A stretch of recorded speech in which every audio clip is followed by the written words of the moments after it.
write about it and talk about it. But I read somewhere that you actually didn't like the screenplay. Is that correct? What really happened to Val Kilmer? Hollywood has its legends, stars who shine so brightly that their names remain evergreen in our memory. And then it has its mysteries. Stars who seem invincible only to vanish, leaving behind questions no one can quite answer. Val Kilmer was one of those mysteries. At his peak, he was one of the most gifted, magnetic actors of his generation. He had the looks, the talent, and the charisma. He was an Iceman. He was Batman. He was Morrison. He was so many things. But somewhere along the way, the story shifted. Val Kilmer disappeared from the spotlight. Rumors began to spread. Was he difficult to work with? Was he blacklisted? Was he sick? What really happened to Val Kilmer? You have, during this interview, already said that you were full of yourself in your... Every way. The truth is a story of brilliance, ego, heartbreak, faith, illness, and redemption. A story darker than Hollywood ever wanted you to know, and brighter than his critics ever believed he could rise again. He had an extraordinary range, excelling in comedies, westerns, crime dramas, musical biopics, and action adventures, and the like. Perhaps his best performance combined his skills as a stage actor with a fine singing voice to bring to life 1960s counterculture icon Jim Morrison in Oliver Stone's film The Doors. Critic Roger Ebert wrote, "If there is an award for the most unsung leading man of his generation, Val Kilmer should get it. In movies as different as Real Genius, Top Gun, Top Secret, he has shown a range of characters so convincing that it's likely most people, even now, don't realize they were looking at the same actor." Val Kilmer's early life.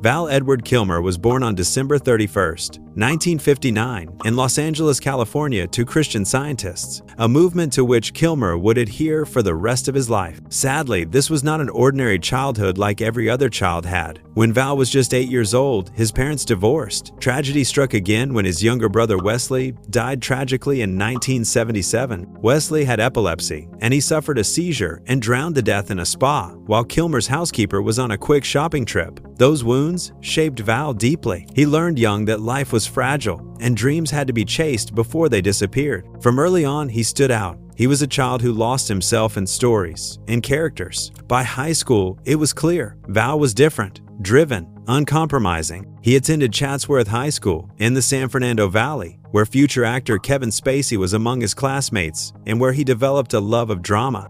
Well, I had a lot of good press, too. My defense is that I've been working. Kilmer's ambition was to study at the Royal Academy of Dramatic Art, RADA, in London. But his application was rejected because, at 17, he was a year below the minimum entry age. Instead, he became the youngest student ever admitted to Juilliard's prestigious drama division. At Juilliard, Val was surrounded by talent, ambition, and fierce competition, but even there, he stood out. Teachers described him as intense, dedicated, and unwilling to settle for mediocrity. He wasn't just training to be an actor, he was preparing to be an artist. His career began modestly, with stage work and commercials. He was a gifted student who co-wrote and made his stage debut in How It All Began, a play based on the life of a German radical, at the Public Theater. But he recalled a tough regime. "I had a mean teacher once who kind of said, 'How dare you think you can act Shakespeare? You don't know how to walk across the room yet.' And in a way, that's true," Kilmer said. Minor parts, including in Henry IV Part 1 and As You Like It, preceded a meteor role as Alan Downey in the 1983 production of Slab Boys with Sean Penn and Kevin Bacon. Kilmer made his film debut in 1984 Inches, spy spoof Top Secret, written by David Zucker, Jim Abrahams, and Jerry Zucker. He played star Nick Rivers, sucked into an East German plot to reunify Germany, a quirky parody that gave audiences a glimpse of his comedic timing. Critics noticed, Hollywood noticed, and suddenly, doors began to open. The film proved Kilmer had a good voice, and he later released an album under the name of his fictional character. He also published a book of poetry, My Edens After Burns, some of which reflected on a relationship with a young Michelle Pfeiffer. Did you have to do a lot of research and preparation for this role to figure out what Top Gun is all about? No. It's pretty self-explanatory. Then came 1986, Top Gun, the film that would define a generation, as well as Val's career. Playing Lieutenant Tom Iceman Kazansky, he wasn't even the lead. That was Tom Cruise's role. But Kilmer's presence was undeniable. The smirk, the the rivalry, the quiet menace. He didn't just play Iceman, he became Iceman, an unforgettable character. Kilmer's increased profile led to renewed press interest in his eventful private life. He dated Daryl Hannah, Angelina Jolie, and Cher. In 1988, he married Joanne Whalley, whom he had met when they appeared in the fantasy film Willow. What's your favorite song to get pumped up? Anything top 40 rap music. The couple had 2 children, but divorced after 8 years of marriage. Despite his rising popularity in the cinema, Kilmer did not abandon the stage, playing Hamlet at the 1988 Colorado Shakespeare Festival, and then Giovanni in a New York production of 'Tis Pity She's a Whore. Almost overnight, Val Kilmer was a star. Said you were difficult to work with. Frankenheimer said never work with you again. By now, everybody's seen Marlon Brando's. Val Kilmer's rise in Hollywood. Success came fast, but Val Kilmer wasn't built like other stars. He wasn't hungry for fame, he was hungry for craft. He wanted the world to see him for what he could offer. Unlike other actors who embraced stardom with a broad smile, he resisted the Hollywood machine. He was selective, elusive, even defiant. In 1988, he starred in Willow, directed by Ron Howard. The fantasy adventure became a cult classic. On set, Val met actress Joanne Whalley, who became his wife. Together, they had 2 children. For a moment, it seemed Kilmer had it all together: career, love, family. But Hollywood is never kind to outsiders. Val developed a reputation. They tagged him as difficult to work with. Why? Because he refused to bend. He argued with the directors. He demanded rewrites. He saw truth in roles, even when it slowed production. Find anybody to play Jim. When you stray. I first met Val, I didn't think he was right at all. That intensity brought him brilliance, as well as enemies. By the early 1992s, he had established himself as a leading man with The Doors, where he embodied Jim Morrison so completely that many couldn't tell his singing voice from Morrison's. Director Stone had long wanted to make a biopic of The Doors, focusing on the band's singer, who had died of a overdose in Paris in 1971. He didn't look like Jim, didn't talk like him or nothing, you know. And then he showed me this clip that he had done.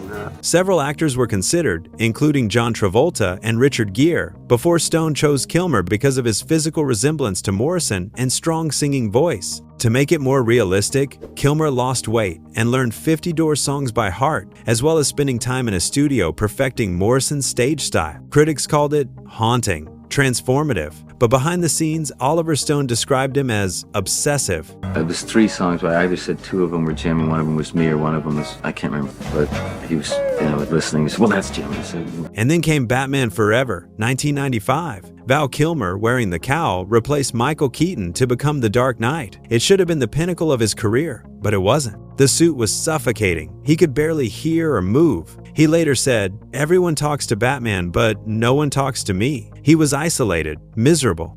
Let's swim to the moon.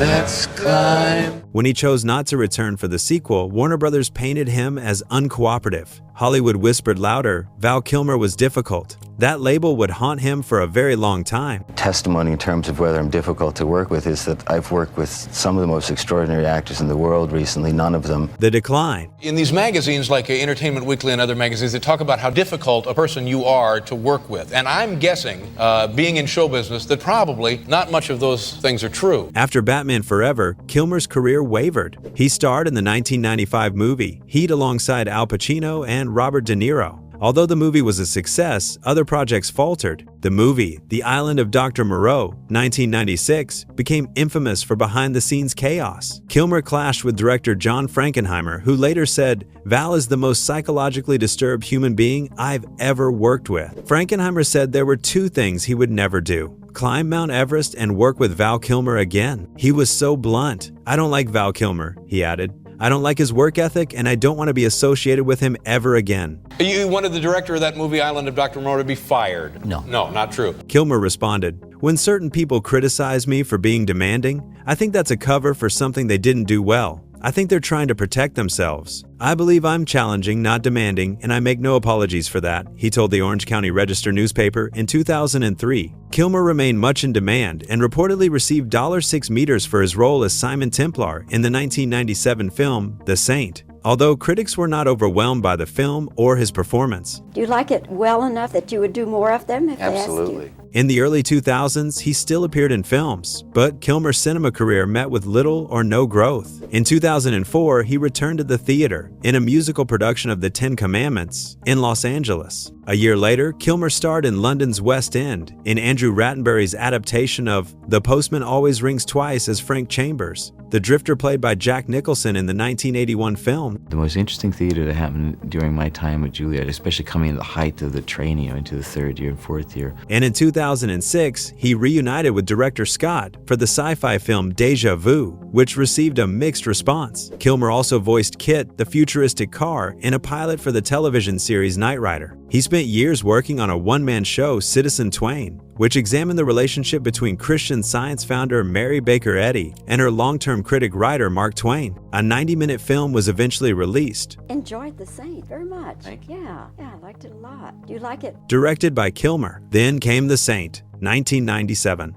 A big-budget spy thriller meant to be his new franchise, but it underperformed. Hollywood had grown tired of Kilmer's intensity. Tabloids began mocking his weight gain, his failed marriage, and his erratic behavior. In 2007, the Daily Mail published the headline, "Val Kilmer goes from Batman to Fat Man." In 2012, he was again criticized for being too thin. As reported by TMZ, one day, he realized he wasn't happy with his health and decided to eat healthy, cut out unhealthy foods, and increase his daily movements to get back on track. When he got fed up with criticism about his body, he released a statement on Facebook, revealing that he also needed to achieve a slimmer body to play Mark Twain in a film that he was writing and directing. He also faced financial breakdown on numerous occasions, including in 2011 when Bus' ex-wife, Joanne Whalley. Still, Val didn't stop.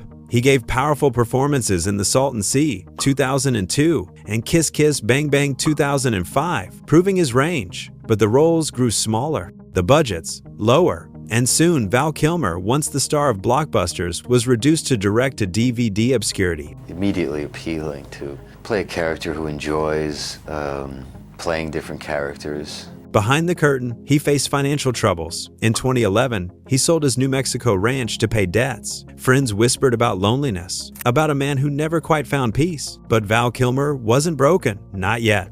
What really happened to Val Kilmer?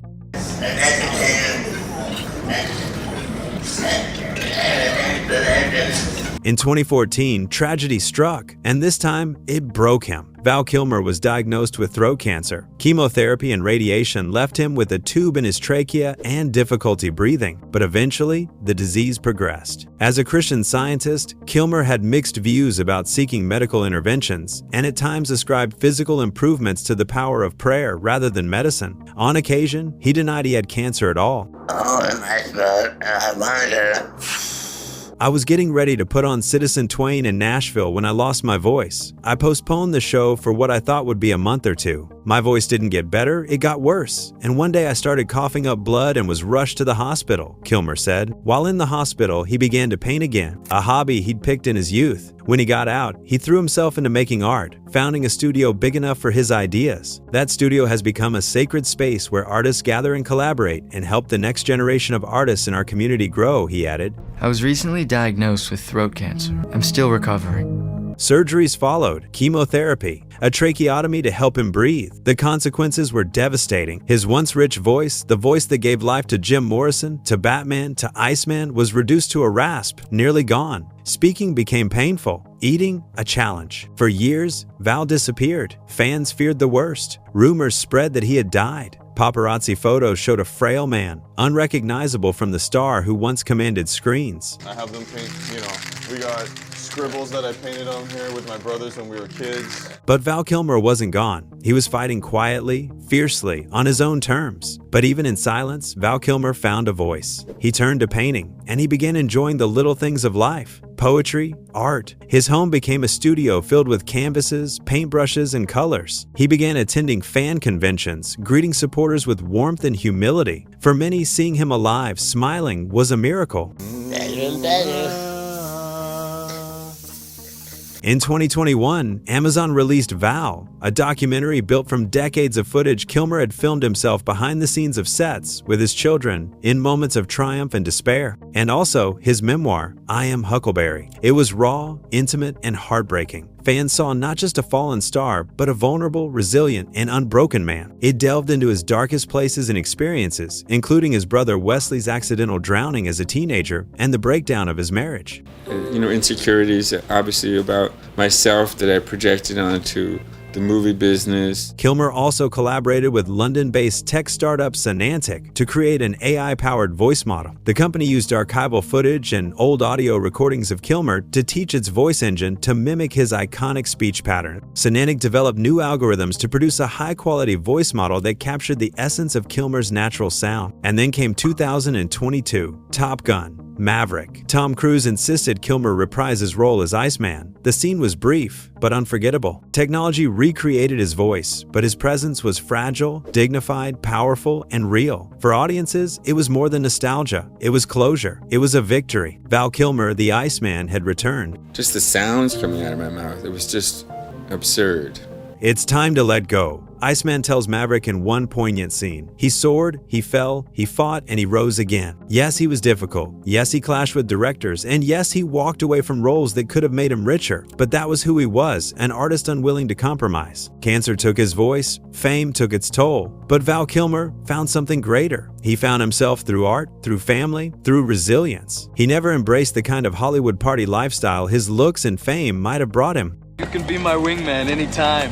You can be mine. A 40-year friendship, an epic. Instead, he tended to slip away to spend time with his children on a ranch he owned in New Mexico. I don't really have too much of a notion about success or popularity, Kilmer once said. I never cultivated fame. I never cultivated a persona, except possibly the desire to be regarded as an actor. Kilmer passed away on the 1st of April 2025, at the age of 65, after struggling to live. His daughter Mercedes confirmed that it was a result of pneumonia. Come see me in the play, Citizen 20. How about you do it in Spanish next year and bring it to Mexico? His cancer treatment left him vulnerable to other health challenges. He lost his natural speaking voice and had to use an electric voice box to communicate. Despite the challenges, he didn't let it weigh him down. Rather, he saw it as a driving force to continue acting and pursuing creative projects. He was ready to take on his career as much as possible, as well as engage in daily vocal exercises to maintain his abilities. As of 2020, Kilmer has been cancer-free for 4 years, emphasizing the absence of any cancer recurrence. However, he was still under medical treatment, including the use of a feeding tube to eat. Because I said, come sit. Hola. We've already met. I know, so I'm gonna test if your Spanish improved. Today, Val Kilmer isn't defined by Iceman or Batman. He is defined by survival, by courage, by authenticity, and maybe, just maybe, that's the greatest role he ever played. Kilmer will be remembered as a complicated man and a fine but difficult actor. This is what really happened to Val Kilmer, and he can never be forgotten.